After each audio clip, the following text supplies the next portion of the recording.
पूरे मोहल्ले में दीपावली की धूम मची थी। बच्चों ने नए नए कपड़े पहन रखे थे। उनके गुलकपाड़े और शोर शराबे से पूरा मोहल्ला गूंज रहा था। हर घर दीपों की रोशनी से झिलमिला रहा था। कहीं की बिजली के बल्ब भी शान से टिमटिमा रहे थे। लेकिन इन सब रंगीनियों से बहुत दूर कमला काकी का मकान लगभग अंधेरे में डूबा हुआ था। यद्यपि उनके मकान पर भी 2 दीपक जल रहे थे, लेकिन इस जगमगाहट में वे निस्तेज से लग रहे थे।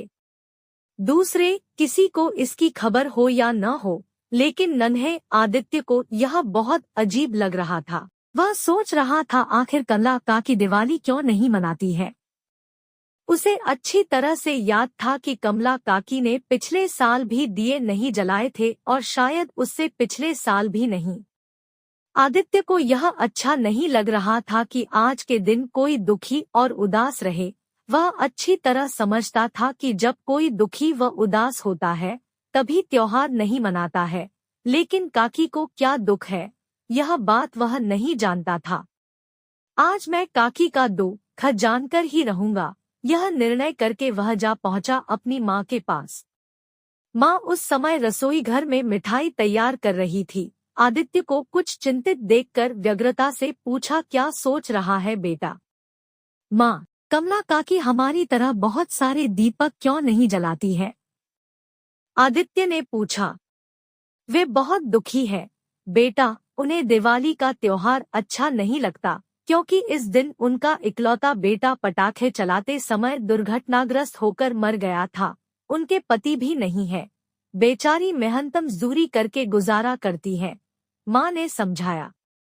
आप मुझे हमेशा कहती हो कि दीन दुखी की सेवा करनी चाहिए, तब क्या मैं काकी का बेटा बन जाऊं? आदित्य ने आज्ञा लेने की दृष्टि से पूछा।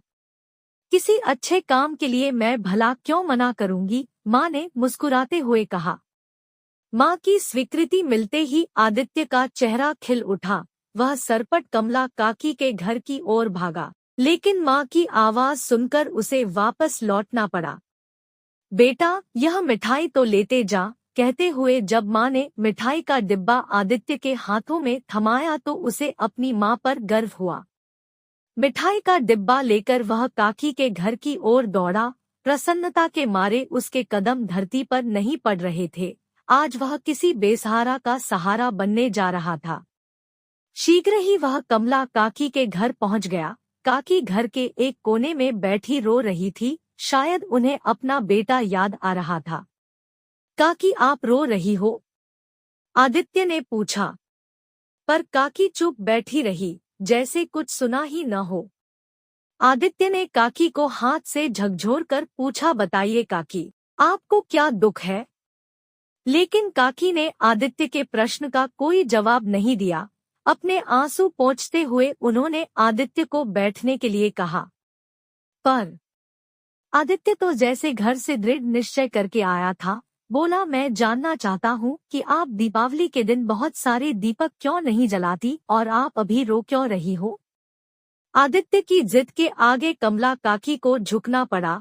उन्होंने भरे गले से इतना ही कहा, जरा अपने बेटे की याद आ गई थी। आज अगर वह जीवित होता तो वह भी तुम्हारे जितना ही होता।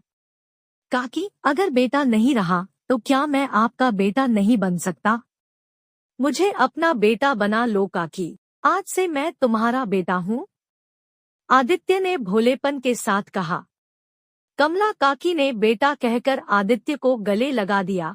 आज वर्षों बाद कमला काकी के घर में दीप झिलमिला उठे थे।